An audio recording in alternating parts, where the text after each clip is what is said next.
மலாய்க்காரர்களுக்கு மட்டும் ஏன் எல்லாம் கிடைக்கிறது என்றோ அவர்களின் சிறப்புரிமைகள் குறித்தோ நாங்கள் கேள்வி எழுப்பவில்லை.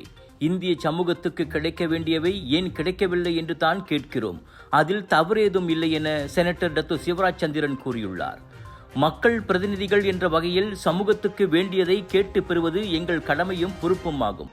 Saya ingin meluruskan di sini, kami pemimpin masyarakat India dari MIC atau mana-mana parti hanya meminta Perdana Menteri untuk memperbanyakkan lagi inisiatif sosioekonomi dan pendidikan kepada masyarakat India. Dan tidak sama sekali kami menyawal peruntukan atau inisiatif untuk masyarakat Melayu atau Cina atau mana-mana sekalipun. Dua perkara yang berbeza ini perlu difahami agar tidak menimbulkan salah tafsir antara kaum. Persoalan lebih penting yang tetap sama, siapa sebenarnya membangkitkan isu-isu ini? Kami tidak pernah menafikan atau membangkitkan hak orang Melayu.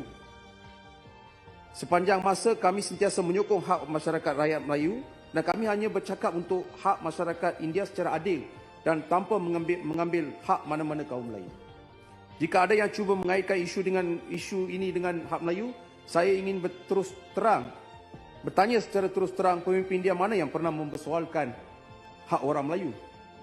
Dan siapa pula yang menyawal peruntukan kepada masyarakat Melayu? Kami di sini hanyalah wakil masyarakat India. Tanggungjawab kami ialah memperjuangkan hak dan kepentingan masyarakat India agar agenda pemerkasaan sosial ekonomi mereka tidak tersicir daripada arus pembangunan negara. Jika kerajaan tidak membenarkan kami sebagai pemimpin masyarakat bersuara secara terbuka mengenai dasar dan program untuk masyarakat, maka saya bertanya, platform apa lagi yang harus kami gunakan? Bagaimana cadangan kami boleh sampai kepada Perdana Menteri dan Kerajaan Madani? இந்திய சமூக விவகாரங்களுக்கான சிறப்பு அமைச்சரவை செயற்குழு கிடையாது. அமைச்சரவையில் இந்திய சமூகத்தின் குரலாக விளங்க ஓர் இந்திய அமைச்சரும் இல்லை. இந்த நிலையில் நாடாளுமன்ற மேலவை உறுப்பினர்களாக நாங்களும் சமூகத்தின் குரலாக ஒலிக்க முடியாவிட்டால் எப்படி என சிவராஜ் கேட்டார். இந்திய சமூக பொருளாதார முன்னேற்றத்திற்கு வேண்டியவற்றை நாங்கள் கேட்கத்தான் வேண்டும், தொடர்ந்து கேட்போம். அதற்காக மலாய்க்காரர்கள் குறித்தோ மற்ற இனங்கள் குறித்தோ நாங்கள் ஒருபோதும் கேள்வி எழுப்பவில்லை. அவரவர் உரிமையை மதிக்கிறோம் என சிவராஜ் தெளிவுபடுத்தினார். இந்தியர்களுக்கான அரசாங்கத்தின் அனுகூலங்கள் குறித்து கேள்வி எழுப்புங்கள், ஆனால் மலாய்க்காரர்களுக்கு ஏன் அதிகம் கிடைக்கிறது என கேட்காதீர்கள் என்று பிரதமர் டத்து ஸ்ரீ அன்வார் இப்ராஹிம் பேசியிருந்ததற்கு சிவராஜ் மேலவையில் பதில் வழங்கினார். 13வது மலேசிய திட்டம் மீதான விவாதத்தில் பங்கேற்று பேசிய போது அவர் அதனை தெளிவுபடுத்தினார்.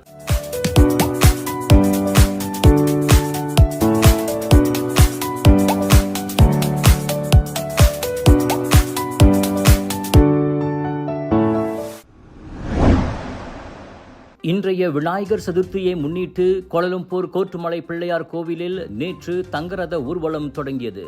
கொடியேற்றம் வைபவத்துடன் ஜலான் புடு லாமா, ஜலான் துன் பேராக், ஜலான் சுல்தான், ஜலான் துன் சம்பந்தன் உள்ளிட்ட சுற்றுவட்டார முக்கிய சாலைகளில் விநாயக பெருமான் தங்கரதத்தில் ஊர்வலமாக வந்தார். இதில் ஸ்ரீ மகா மாரியம்மன் தேவஸ்தான தலைவர் தான் ஸ்ரீ ஆர் நடராஜா, அறங்காவலரும் மலேசிய இந்து ஆலயங்கள் மற்றும் இந்து அமைப்புகள் பேரவையான மஹிமாவின் தலைவருமான டத்து சிவகுமார் உள்ளிட்டோர் சிறப்பு வருகை புரிந்தனர். தங்கரத ஊர்வலத்தின் சிறப்புகள் குறித்து சிவகுமார் வணக்க மலேசியாவிடம் பேசினார். பிள்ளையார் கோயிலிருந்து ஆரம்பித்து ரத ஊர்வலம் இங்கே ஸ்ரீ மாமனின் தேவஸ்தானத்துக்கு முன்னுக்கு இருக்க சரியாக 8:30 மணிக்கு ரதம் இங்கே வந்திருக்கு. வேலை நாள் இருந்தால் கூட இன்னைக்கு இவ்வளோ கூட்டம் வந்திருக்காங்க. உங்கள் கண்ணாலே பார்த்துருப்பீங்க, அவ்வளோ கூட்டம் இருக்குது.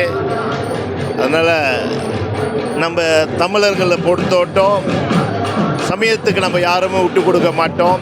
அதே நேரத்தில் இந்த விழாவில் கலந்துக்க போகிறவங்களை பின்னர் ஜலான் துன் தான் செங்லாக் மற்றும் ஜலான் புடு வாயிலாக தங்கரதம் கோட்டுமலை கோயிலுக்கு திரும்பியது. முழு முதற் கடவுளாம் விநாயகரின் தங்கரத பவனியில் கலந்து கொண்டு அருள் பெற்ற பக்தர்களும் தங்களின் அனுபவங்களை பகிர்ந்து கொண்டனர். அதாவது தங்கரத ஊர்வலம் இன்னைக்கு நான் நல்லா இருக்கிறதுக்கு காரணம் முழுக்க விநாயகர் அப்பா. நான் முத ஆரம்பித்தது என்னோட வாழ்க்கை பயணத்தை இவர்கிட்ட தான் தேங்காய் உடைச்சு ஆரம்பித்தேன். எப்போதும் போல் அவரோட எவ்வளோ உயரத்துக்கு போனாலும் அவரோட பாதத்தில் எப்பவுமே சரணடையணும்னு என்னோட மனதால் ஒரு சின்ன ஒரு ஆசை. அதனால் எவ்வளோ வேலையாக இருந்தாலும் தள்ளி வச்சுட்டு கரெக்டாக நான் வந்துடுவேன். இருக்கு நம் நகரத்தின் ஆட்சி செய்யும் விநாயகர், கோட்டுமலை விநாயகர் சதுர்த்தியை முன்னிட்டு தங்க ரதத்தின் ஏறி நகரவலம் வருகின்றார் நம் கோட்டுமலை விநாயகர். எனக்கு ரொம்ப சந்தோஷமாக இருக்குது. எல்லாரும் இன்றைக்கி வேலை நாள் வேறு, ஆனால் நம்ம டைம் எடுத்து நேரம் எடுத்து நம்ம நம் முதல் தெய்வமாக விளங்கக்கூடிய விநாயகருக்கு இந்த திருவிழாவை மிக பிரம்மாண்டமாக நம்ம கொண்டாடுறோம். ஸோ இது வந்து ஒரு நல்ல ஒரு தருணம். நம்ம வந்து அதாவது மலேசியாவில் இருக்கக்கூடிய மக்களுங்க எல்லோரும் நம்மளுக்கு வீட்டில் இருக்கிற பிரச்சனைங்க இந்தமாரிலாம் நிவர்த்தனை வரணும், வேலையில் அந்தமாரி அப்படின்றது.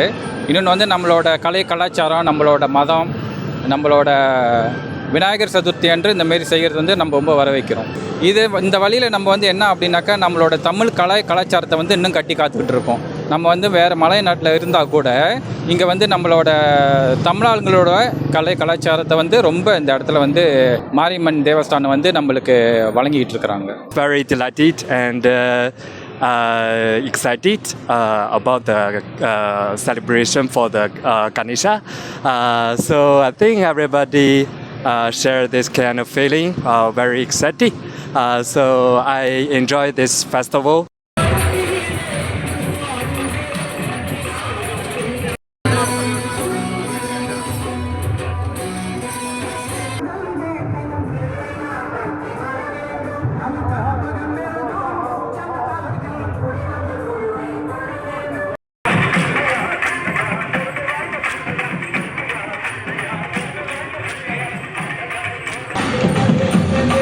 இன்று காலை முதலே அபிஷேகம், சிறப்பு பூஜைகள், அன்னதானம் என கோட்டுமலை பிள்ளையார் கோவிலில் விநாயகர் சதுர்த்தி விமரிசையாக கொண்டாடப்படுகிறது.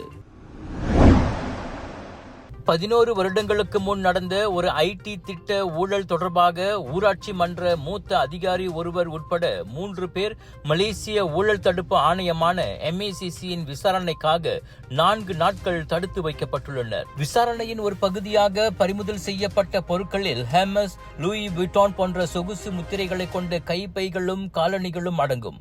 அதோடு 2 லட்சம் ரிங்கிட் ரொக்கம், 2 ஆடம்பர வாகனங்கள் ஆகியவையும் கைப்பற்றப்பட்டன. இது தவிர 7 மில்லியன் ரிங்கிட்டுக்கும் மேலான மதிப்பில் தனிநபர் மற்றும் நிறுவனங்களுக்கு சொந்தமான 19 வங்கிக் கணக்குகள் முடக்கப்பட்டன.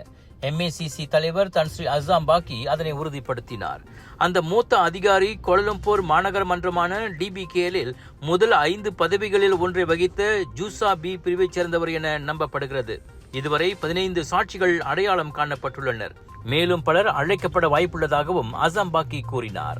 உங்கள் சிறந்த ஆரோக்கியத்திற்கு அளவான எண்ணெயுடன் சிறந்த முறையில் தயாரிக்கப்பட்ட சைவம் அசைவத்திற்கும் பொருந்தும் சூப்பர் ஊறுகாய், பச்சை கொடி சிவப்பு மீன் சின்னம் கொண்ட ஸ்ரீ மீனாட்சி ஊறுகாய். விலையோ மலிவு, செலவோ குறைவு, தரமோ உயர்வு, மனமோ நிறைவு. மக்களின் தேர்வு என்ரிகோஸ் முழு ஆடை சத்துள்ள பால்மாவு.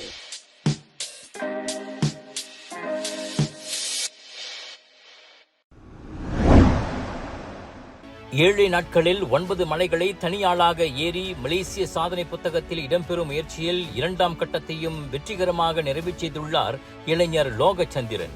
நேற்று அதிகாலை 3:26 மணிக்கு நெகிரி செம்பிலான் குனோங் டத்தோ மலையை ஏறத் தொடங்கியவர் காலை 8:43 மணிக்கு உச்சியை அடைந்தார். 884 மீட்டர் உயரமுடைய குனோங் டத்தோக் ஆரம்பத்தில் ஏறுவதற்கு எளிதாகத்தான் தெரியும். ஆனால் கடினமான ஏற்றங்களால் உடல் சக்தி மற்றும் பொறுமையை சோதிக்கக்கூடியதாகும். பாதை குறுகியதாக இருப்பதும் சவாலானது. என்றாலும் உச்சியை அடைந்ததும் புகழ்பெற்ற ராட்சச பாறை மற்றும் இரும்பு ஏணி வழியே மேலே சென்று பார்த்ததில் இயற்கை அழகின் ரம்மியத்தை ரசிக்க முடிந்ததாக அவர் சொன்னார். அடுத்து சாங்கோர் குனோங் ஹீத்தாம் நோக்கி புறப்பட்ட லோகச்சந்திரன் 1220 மீட்டர் உயரம் கொண்ட அம்மலையின் உச்சியை சுமார் 8 மணி நேரத்தில் அடைந்தார். அடர்ந்த காடு, இழுக்கும் பாதைகள், நீண்ட தூரம் ஆகியவற்றுக்கு பெயர் பெற்ற குனோங் ஹீத்தாம் மிதமான சிரமம் கொண்ட மலை என கருதப்படுகின்றது. ஆனால் புதிதாக மலை ஏறுபவர்களுக்கு இது பெரும் சவாலாக அமையலாம். குறித்த நேரத்தில் மலையேறி முடிக்க முடியாவிட்டாலும் முதன்மை இலக்கான பாதுகாப்பாகவும் வெற்றிகரமாகவும் அதனை நிறைவு செய்ததே முக்கியம் என்றார் அவர். இன்னைக்கு டே 2 நம்ம 2வது மலையா குனோங் ஹீத்தாம் வந்து நல்லபடியாக முடிச்சிட்டோம். இன்னைக்கு ஏன் இவ்வளோ லேட் ஆயிடுச்சுன்னா நம்ம டீமில் ஹைக் பண்ண நம்ம மெம்பர்ஸ் வந்து கொஞ்சம் டவுன் ஆகிட்டாங்க. ஸோ நம்ம அவங்க கூட ஃபாலோ பண்ணி அவங்க ஸ்பீடுக்கு ஏற்ற மாதிரி நம்ம அதனால கொஞ்சம் லேட் ஆகிடுச்சு.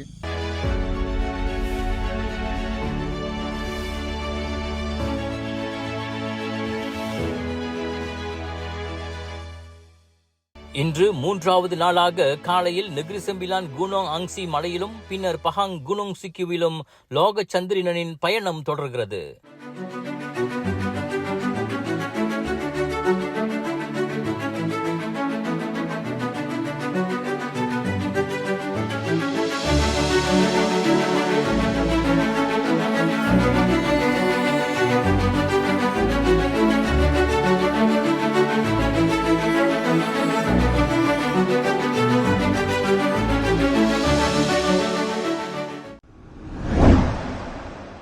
கிளந்தான் கொத்தபாருவில் இவ்வாண்டு SPM தேர்வு எழுத வேண்டிய மாணவர் ஓட்டிச் சென்ற மோட்டார் சைக்கிளை கார் மோதி தள்ளியதில் சம்பவ இடத்திலேயே அவர் உயிரிழந்தார். நேற்றிரவு 7:40 மணியளவில் பாசார் மெல்லூர் சாலை சமிக்ஞை விளக்கு சந்திப்பில் அந்த விபத்து நிகழ்ந்தது. பச்சை விளக்கின் போது போய்க் கொண்டிருந்த மோட்டார் சைக்கிளை சிவப்பு விளக்கில் நிற்காமல் வேகத்தில் வந்த கார் மோதி தள்ளிய டேஷ்கேம் காட்சிகள் வைரலாகியுள்ளன. மரணமடைந்தவர் சமய இடைநிலை பள்ளி மாணவரான 17 வயது அஸ்ரி அன்வார் என அடையாளம் கூறப்பட்டது.